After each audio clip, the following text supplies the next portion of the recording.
हरे कृष्णा। तो आप सबका स्वागत है आज के इस सत्र में। आज का सत्र शुरू करने से पहले मंगलाचरण करते हैं। ओम अज्ञानतिमिरन्धस्य ज्ञानञ्जनाशलाकया चक्षुरुन्मीलितं येन तस्मै श्री गुरुवे नमः। श्री चैतन्य मनोभीष्टं स्थापितं येन भूतले स्वयं रूप कदा मह्यं ददाति स्वपदान्तिकं वन्देऽहं श्रीगुरु श्रीयुतपथकमलं श्रीगुरून् वैष्णवांश श्रीरूपं साग्रजातं सगण रघुनाथान्वितां तं सजीवं साद्वैतं सावधूतं परिजनसहितं श्रीकृष्ण चैतन्यदेवं श्री राधा कृष्ण पादां श्री ललिता विशाखान्वितांश्च हे कृष्ण करुणा सिंधु दीनबंधु जगतपति गोपेश गोपिका कांता राधा कांता नमस्तुते तप्त कांचन गौरंगी राधे वृंदावनेश्वरी वृषभानुसुते देवी प्रणमामि हरिप्रिय वांछा कल्पतरुभ्यश्च कृपा सिंधुभ्यैव च पतितानां पावनेभ्यो वैष्णवेभ्यो नमो नमः।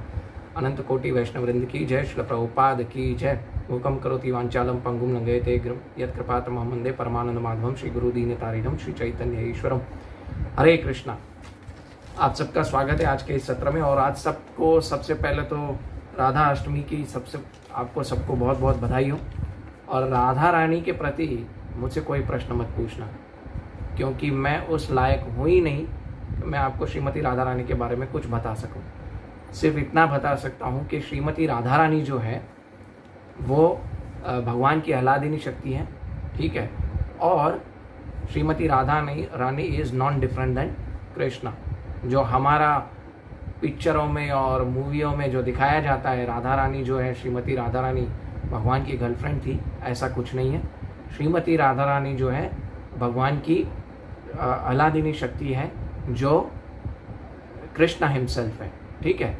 तो इससे आगे मुझसे मत पूछिएगा, क्योंकि श्रीमती राधा रानी के बारे में बोलने के लिए मैं कैपेबल नहीं हूँ और मैं उस लायक भी नहीं हूँ, ठीक है। तो आज का हमारा जो श्लोक है वो आज हम करेंगे, ठीक है। उपदेशामृत श्लोक संख्या 9।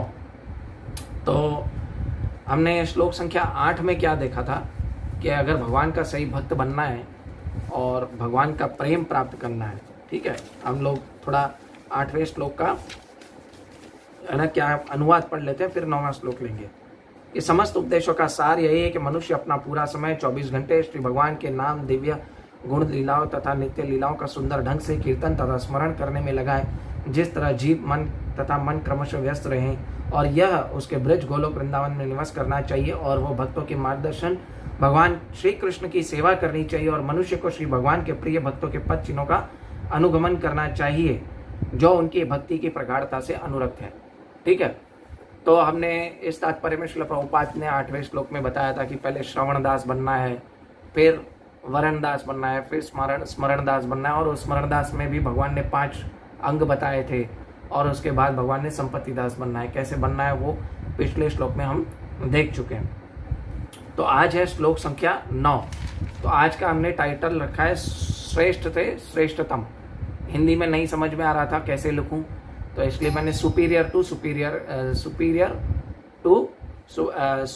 टू सुपीरियर रखा है इसका टाइटल, ठीक है। तो आज का श्लोक शुरू करेंगे। इसका हम श्लोका पढ़ेंगे और उसका अनुवाद पढ़ेंगे और तात्पर्य पढ़ेंगे। 1.5 पेज का तात्पर्य है, लेकिन इसको समझना बहुत कठिन है, तो ठीक है हम पढ़ते हैं। वैकुंठात जनति वरा मधुपुरी तत्र पिरासत सोद्वाद राससो उत्स्वाद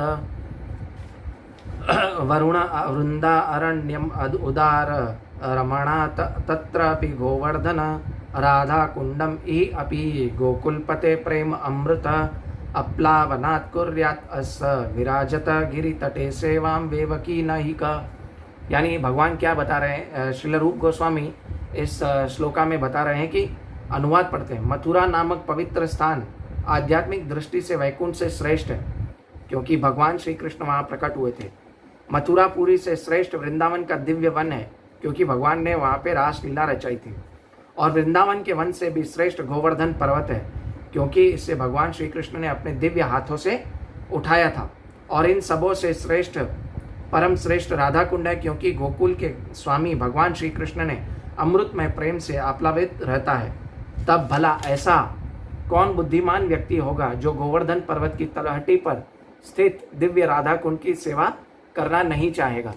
अभी भगवान ने यहाँ पे बताया है, श्रील रूप गोस्वामी ने बताया कि मथुरा वैकुंठ से श्रेष्ठ मथुरा से श्रेष्ठ वृंदावन से श्रेष्ठ गोवर्धन, और गोवर्धन से श्रेष्ठ क्या है, राधा कुंड। तो इसीलिए आज का हमने टाइटल रखा है एक से बढ़कर एक श्रेष्ठ से श्रेष्ठतम। तो हम इसको पहले समझते हैं, वैकुंठ जगत है क्या। इस श्लोक में वैकुंठ से ये तात्पर्य भी श्रील प्रभुपाद वैकुंठ से स्टार्ट कर रहे हैं, और ये जो अनुवाद है, इस श्लोक की शुरुआत भी है वो वैकुंठ से स्टार्ट हो रही है। तो वैकुंठ क्या है, पहले स्पिरिचुअल वर्ल्ड। पहले स्पिरिचुअल वर्ल्ड में क्या होता है, वैकुंठ वर्ल्ड को बोला जाता है त्रिपाद विभूति, और मटीरियल वर्ल्ड को बोला जाता है एक पाद विभूति।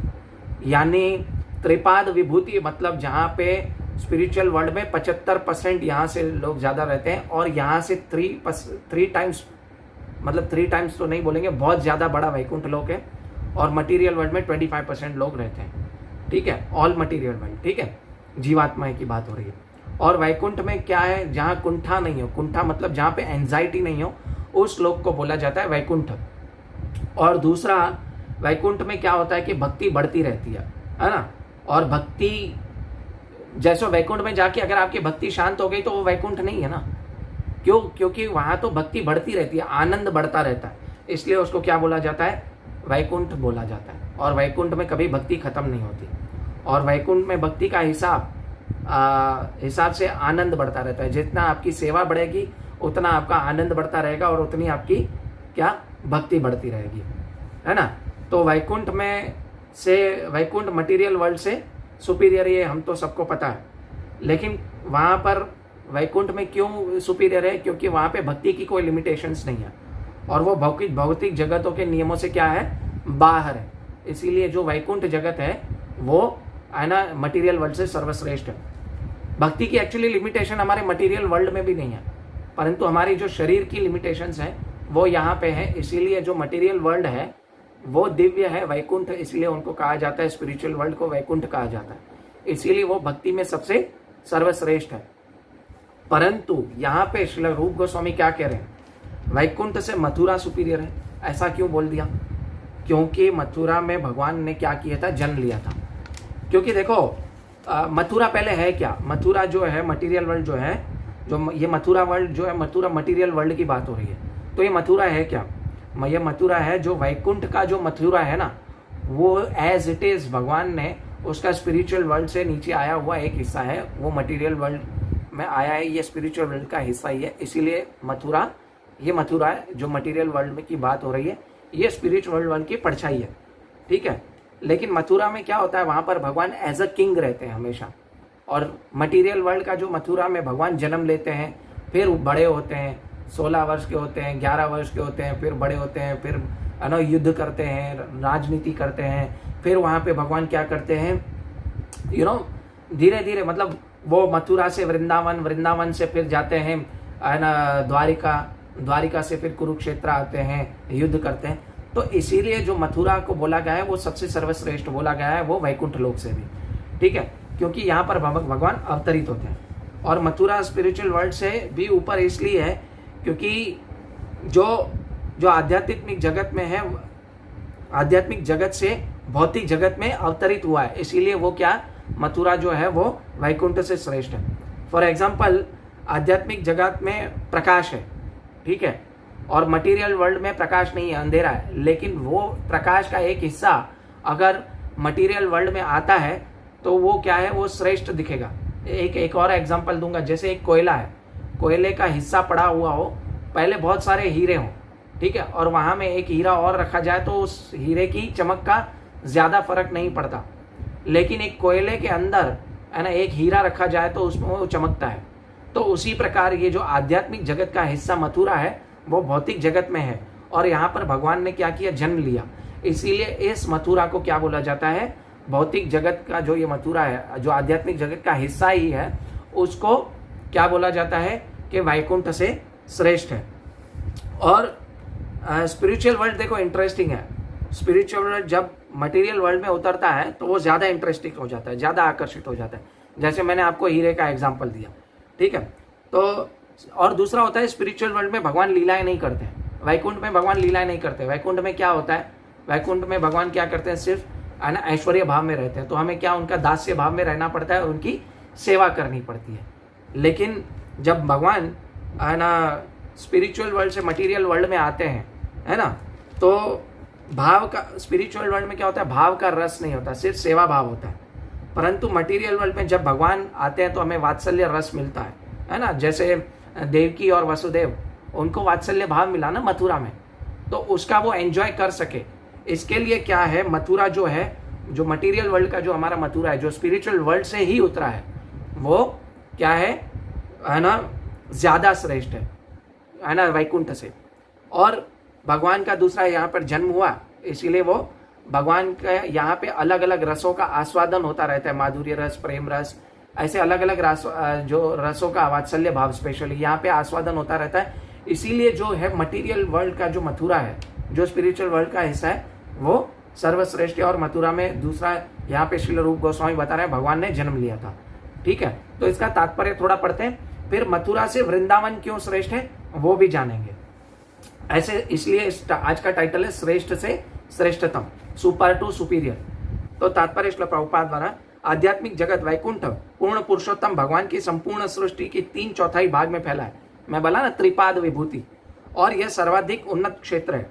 आध्यात्मिक जगत स्वभावतः भौतिक जगत से श्रेष्ठ है, किंतु मथुरा तथा उनके निकटवर्ती क्षेत्र इस भौतिक जगत में होते हुए भी आध्यात्मिक जगत वैकुंठ से श्रेष्ठ माने जाते हैं, क्योंकि मथुरा में साक्षात भगवान स्वयं प्रकट हुए थे, भगवान प्रकट हुए थे। अभी दूसरा अभी यहाँ पे बता रहे हैं, वृंदावन के भीतरी जंगल मथुरा से श्रेष्ठ माने जाते हैं, क्योंकि इनमें ऐसे 12 वन यानी 12 वन हैं, जिसमें तलवन, मधुवन, बहुलावन इत्यादि जो भगवान की विविध लीलाओं के प्रसिद्ध हैं। और इस प्रकार वृंदावन का आंतरिक वन मथुरा से श्रेष्ठ है। अभी यहाँ पे मथुरा से वृंदावन श्रेष्ठ क्यों है, क्योंकि भगवान ने वहाँ पर रासलीलाएं की, है ना। रासलीलाएं मतलब भगवान की सेवा करने की अपॉर्चुनिटीज लोगों को ज़्यादा मिलती गई। सेवा करने की जो अपॉर्चुनिटीज़ को क्या बोलेंगे हिंदी में, सेवा करने की आप बताइए, अपॉर्चुनिटीज़ मुझे आता नहीं है, तो वो जो है ज़्यादा मिलती रही, सेवा करने की अपॉर्चुनिटीज़ मिलती रही है, इसीलिए जो है वो है ना श्रेष्ठ ज़्यादा है, मथुरा से श्रेष्ठ वृंदावन है। और माधुर्य रस में भगवान की सेवा करने की महिमा ही अलग होती है, इसीलिए जो है वृंदावन जो है भगवान का जो ये वृंदावन धाम है, वो भी मटेरियल स्पिरिचुअल वर्ल्ड का एक हिस्सा है, लेकिन वो मथुरा से श्रेष्ठ है ना। यहाँ पे प्रेम की जो क्वालिटी है हायर है ना। जैसे मथुरा में जो है वो अहंकार वश प्रेम है, मतलब सच्चा अहंकार वश है, और यहाँ पे अहंकार वाला प्रेम है, लेकिन वो उसकी क्वालिटी जो है थोड़ी हायर है। मथुरा वाले देखो, आपको कभी अहंकार से बोलेंगे मथुरा में भगवान जन्मे थे हमारे, है ना, तो मथुरा श्रेष्ठ है। परंतु मथुरा से श्रेष्ठ क्या है, वृंदावन है, क्योंकि भगवान ने वहां पे लीला की थी, तो वो भी अहंकार से, सच्चे अहंकार से बोलते हैं कि मथुरा से श्रेष्ठ वृंदावन है। क्यों, क्योंकि वहां पे भगवान ने हायर लीलाएं की, इसके लिए, इसीलिए वो मथुरा से हायर वृंदावन है। और दूसरा, मथुरा में सिर्फ और सिर्फ क्या है, ऐश्वर्य रस है, और वृंदावन में क्या है, माधुर्य रस है, इसीलिए जो है मथुरा से श्रेष्ठ वृंदावन है। और भगवान का जो प्रेम है वो लक्ष्य सिर्फ और सिर्फ वृंदावन में पूरा हो सकता है, प्रेम पाने का लक्ष्य। जैसे ऐश्वर्य और प्रेम का एक एग्जांपल दिया जाए तो जैसे एक पुलिस कमिश्नर है, पुलिस कमिश्नर नहीं बोलूंगा, एक जज है। जज जो है वो अदालत में रहता है तो सब उसकी रिस्पेक्ट करते हैं, ठीक है, उसका ऐश्वर्य है, सम्मान होता है। लेकिन जब वही जज घर पे आता है तो बच्चा उसको क्या करता है, अपने बच्चे को प्रेम करता है, हाफ पैंट में घूमता है, ठीक है, और वो क्या है कि वो भगवान, बच्चा उसको क्या बोलता है अपने पिता को, वही जज है लेकिन अपना उसको पिता मानता है, और पिता को क्या बोलता है कि घोड़े बन जाओ, और वो घोड़ा बनता है बच्चे के लिए। तो ऐसा ही डिफरेंस है वृंदावन और मथुरा में, है ना। रस ज्यादा ऊपर है वृंदावन में, प्रेम का रस जो है वो वृंदावन में ज्यादा ऊपर है। और स्वीटनेस से क्या, रस से, स्वीटनेस से क्या, सेवा बढ़ती है और सेवा ज्यादा होती है। सुपीरियरिटी कब पता चलेगी, जब जिसकी सेवा भावना ज्यादा होगी, उस हिसाब से पता चलेगी कि वो कितना सुपीरियर है, ना कि कितने वर्ष हो गए किसको भक्ति में, नहीं। इसीलिए वृंदावन क्या है, वो मथुरा से सबसे ज्यादा श्रेष्ठ है। और जितना ज्यादा सेवा भाव होगा उससे हमें क्या पता चलेगा, उतना ही ज्यादा आनंद मिलेगा। कृपया इस लेक्चर को ज्यादा से ज्यादा शेयर करिएगा। अभी भगवान आगे बताएंगे वृंदावन से श्रेष्ठ क्या है, गोवर्धन है, भगवान बताएंगे। किंतु इन वनों में से भी श्रेष्ठ गोवर्धन पर्वत है, क्योंकि भगवान श्री कृष्ण ने इसे देवताओं राजा इंद्र का द्वारा क्रुद्ध होकर की कई मूलधार वर्षा से अपने संगी ब्रजवासियों की रक्षा की, और रक्षा के लिए कमल सुंदर हाथ से छाते की भांति उठा लिया था गोवर्धन को, और गोवर्धन पर्वत पर ही भगवान श्री कृष्ण ने अपनी गोप नृत्यों के साथ गाय चराते थे। वहीं पर वह अपनी प्रियतमा श्री राधा रानी से मिला करते थे और साथ में ही प्रेममयी लीला करते थे। देखिए, इसीलिए गोवर्धन क्यों श्रेष्ठ है? मथुरा और वृंदावन दोनों से श्रेष्ठ क्या है? गोवर्धन है, क्योंकि गोवर्धन ने, भगवान ने अपने पहले तो दिव्य हाथों से गोवर्धन को उठाया और क्या किया है ना, उदार पाणी बोला ना इस श्लोक में, क्या बोला है? उदार पाणी का मतलब क्या है? आप भगवान श्री कृष्ण को उदार पाणी बोला है। क्यों? क्योंकि अपने हाथों से उन्होंने गोवर्धन पर्वत को उठाया था। और गोवर्धन में भगवान बहुत ही सारी लीलाएं कर चुके हैं। जैसे आप देखिए, भगवान श्री कृष्ण कभी है ना नंद महाराज को बोलते होंगे कि मेरे को खेलना है, गोवर्धन पर्वत पे लेके जाओ, तो वहां पे भगवान श्री कृष्ण ने खेलने की लीलाएं की, बाल सखाओं के साथ लीलाएं की, गाय चरानों की लीलाएं की, श्रीमती राधा रानी से मिलने की लीलाएं की। तो इसीलिए जो है गोवर्धन पर्वत है वो क्या है? वृंदावन से भी श्रेष्ठ है और प्रेम रस से भी ऊपर लीलाएं हैं उसमें। क्योंकि देखो, मथुरा में प्रेम नहीं है, मथुरा में क्या है? सेवा भाव है। और वृंदावन में क्या है? प्रेम भाव है। लेकिन गोवर्धन में क्या है? प्रेम से भी ऊपर क्या है? वो प्रेम जब क्या होता है? एक्शन में परिवर्तित होता है ना। भगवान लीलाएं करते हैं, लेकिन वो एक्शन में कहाँ करते हैं लीलाएं? वृंदावन में जो गोवर्धन परिक्रमा है, गोवर्धन करते हैं गोवर्धन पर्वत पे, वो जब प्रेम एक्शन में परिवर्तित होता है, इसीलिए वो जो वृंदावन से भी सर्वश्रेष्ठ क्या है? गोवर्धन है ना। इसीलिए है ना, उसको भगवान ने देखो, जो जब लीलाओं को एक्शन में परिवर्तित किया तो उसका आनंद और ज्यादा आता है। जब उसका आनंद और ज्यादा आता है, इसलिए वो जो गोवर्धन है उससे सर्वश्रेष्ठ किसको माना गया है? उससे श्रेष्ठ माना गया है, उसको वृंदावन से श्रेष्ठ माना गया है। ठीक है, लेकिन अभी आगे श्रील प्रभुपाद बताएंगे, श्रील रूप गोस्वामी इस श्लोक में क्या लिखते हैं? गोवर्धन से भी सर्वश्रेष्ठ क्या है? गोवर्धन से श्रेष्ठ है राधा कुंड।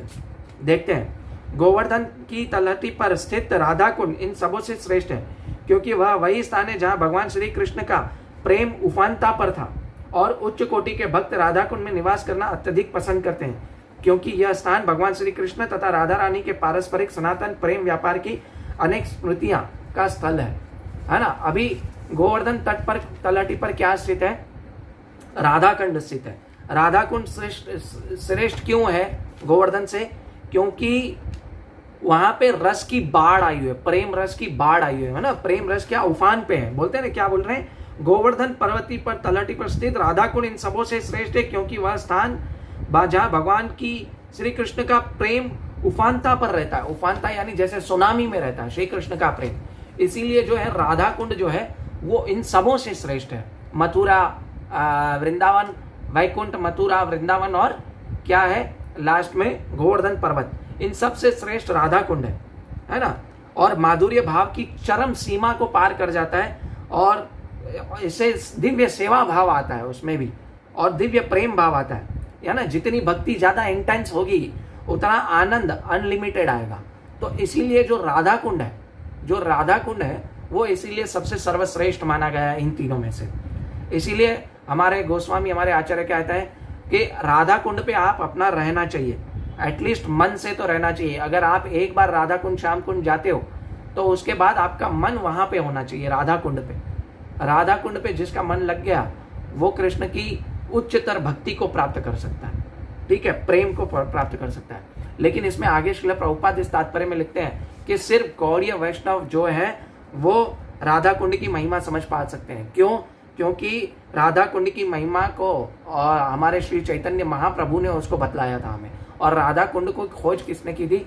श्री चैतन्य महाप्रभु ने की थी। इस तात्पर्य में बताएंगे। ठीक है, तो श्री चैतन्य चरित्रामृत की मध्य लीला में कहा गया है कि जब श्री चैतन्य महाप्रभु सर्वप्रथम वृंदावन भूमि के दर्शन किए तो आरंभ से ही राधा कुंड के स्थान का पता नहीं लगा पाए। इसका अर्थ यह है कि श्री चैतन्य महाप्रभु वास्तव में राधा कुंड के स्थान के ही खोज में थे। अंत में उन्हें यह पवित्र स्थान मिल गया जहां पर एक छोटा सा तालाब था। उन्होंने छोटे से छोटे तालाब में स्नान किया और अपने भक्तों को बताया कि वह वास्तव में राधा कुंड है। बाद में श्री भगवान चैतन्य के भक्तों द्वारा इस ताल की खुदाई करवाई, जिनमें 6 गोस्वामी यथारूप तथा श्रील रघुनाथ दास गोस्वामी, आदि प्रमुख थे। इस समय वहां पर राधा कुंड नाम से एक विशाल सरोवर है। श्री रूप गोस्वामी ने राधा कुंड को अत्यधिक महत्व प्रदान किया है, क्योंकि श्री चैतन्य महाप्रभु इसे खोज निकाला चाहते थे। तब ऐसा कौन होगा जो राधा कुंड छोड़कर अन्यत्र निवास करेगा? तो हमें राधा कुंड छोड़ के कहीं निवास नहीं करना चाहिए। इसका मतलब नहीं है कि हमें फिजिकली वहां पे जाके बैठना चाहिए। मतलब हमें लोगों को श्री वृंदावन धाम की, मथुरा धाम की महिमाएं बतानी चाहिए, भगवान श्री कृष्ण की भक्ति की, हरि नाम जप की महिमाएं बतानी चाहिए, और राधा कुंड की हमें हमेशा स्मृति रहनी चाहिए, है ना। भजन है ना, श्याम कुंड राधा कुंड गिरी गोवर्धन, है ना। कौन सा भजन है? मेरे को पूरा भजन याद नहीं आ रहा, कोई किसी को आ रहा हो तो बताइए, ठीक है। दिव्य बुद्धि से युक्त कोई भी व्यक्ति ऐसा नहीं करना चाहेगा, लेकिन राधा कुंड के महत्व को न तो अन्य वैष्णव संप्रदाय वाले समझ सकते हैं और न ही भगवान चैतन्य महाप्रभु की भक्ति में अरुचि रखने वाले लोग वैकुंठ राधा कुंड की आध्यात्मिक को महत्व तथा उसकी दिव्य प्रकृति को समझ सकते हैं। अन्य कोई वैष्णव समाज भी नहीं समझ पाता। क्यों? क्योंकि वो श्री चैतन्य महाप्रभु को नहीं मानेंगे। श्री चैतन्य महाप्रभु की जो टीचिंग्स है उसको नहीं मानेंगे तो हम राधा कुंड की महिमा को कभी नहीं समझ पाएंगे। और इस प्रकार राधा कुंड का मुख्यतः गौड़ीय वैष्णव द्वारा पूजित है, जो भगवान श्री कृष्ण चैतन्य महाप्रभु के अनुयायी हैं। तो श्री कृष्ण चैतन्य महाप्रभु के जो अनुयायी हैं वो ही क्या है समझ सकते हैं। तो हमने देखा कि वैकुंठ में कुंठा नहीं है, लेकिन उसमें क्या है, सेवा भाव ही रहे। तो प्रेम का रस जो होता है वो मथुरा में है, लेकिन मथुरा में भी प्रेम रस हायर लेवल पे नहीं है, इसीलिए उससे श्रेष्ठ है क्या, वृंदावन है। और वृंदावन इसलिए श्रेष्ठ है क्योंकि वहां पे भगवान ने लीलाएं की थी और वहां पे प्रेम रस है। लेकिन वृंदावन से ऊपर क्या है ना, वृंदावन से ऊपर गोवर्धन है। क्यों? क्योंकि वहां पे भगवान ने गोवर्धन पर्वत पे सबसे अधिक लीलाएं की। और क्यों? और उसमें जो प्रेम है वो एक्शन में परिवर्तित हुआ। और उसके बाद गोवर्धन से भी सर्वश्रेष्ठ क्या है, राधा कुंड है ना, क्योंकि वहां पे भगवान श्री कृष्ण और श्रीमती राधा रानी की जो है लीलाएं हुई थी। इसके लिए हमें श्री राधा कुंड के बारे में की महिमा को और ज्यादा आचार्यों के द्वारा वर्णित उसे ज्यादा से ज्यादा सुनना चाहिए। तो हरे कृष्णा, मैं अपनी वाणी को यहीं पे विराम देता हूँ, और किसी का कुछ प्रश्न है तो आप पूछ सकते हैं, नहीं तो मैं यहाँ पे विराम दूंगा। और कृपया आप सब लोग आज ज़्यादा से ज़्यादा माला चैंट करें और वैष्णवों का संग करें, ताकि हम श्रीमती राधा रानी के बारे में और जान सकें। हरे कृष्णा, श्रील प्रभुपाद की जय, निताई गौर प्रेमानंदे, हरि हरि बोल। और आप इस यहाँ पे मैंने कैप्शन में मेरा लिंक दिया है, व्हाट्सअप लिंक है, उसमें ग्रुप में जुड़ना हो तो आप जुड़ सकते हैं। और मैंने जो लिंक दिया है अपना यूट्यूब चैनल का, तो आप उसको भी सब्सक्राइब कर सकते हैं। उसमें पूरी भगवत गीता भी है और उपदेशामृत के पिछले 8 श्लोकों के बारे में बताया है। तो कृपया सब्सक्राइब करें, क्योंकि उससे फ्यूचर में जो भी लक्ष्मी आएगी, अभी आना शुरू नहीं हुआ है, वो भगवान कृष्ण की सेवा में, गौ सेवा में लगेगी। तो कृपया मेरे चैनल को भी सब्सक्राइब करें और ज़्यादा से ज़्यादा इस लेक्चर को ज़्यादा से ज़्यादा लोगों को शेयर करें। हरे कृष्णा, धन्यवाद, प्रणाम। श्रील प्रभुपाद की जय, निताई गौर प्रेमानंदे, हरि हरि बोल। श्रीमती राधा रानी की जय। हरे कृष्णा। आप सबको श्री राधा अष्टमी की बहुत बहुत शुभकामनाएं। ज़्यादा से ज़्यादा नाम जप करें आज के दिन। हरे कृष्णा। श्रील प्रभुपाद की जय, श्रील भगवत पाद की जय, निताई गौर प्रेमानंदे, हरि हरि बोल।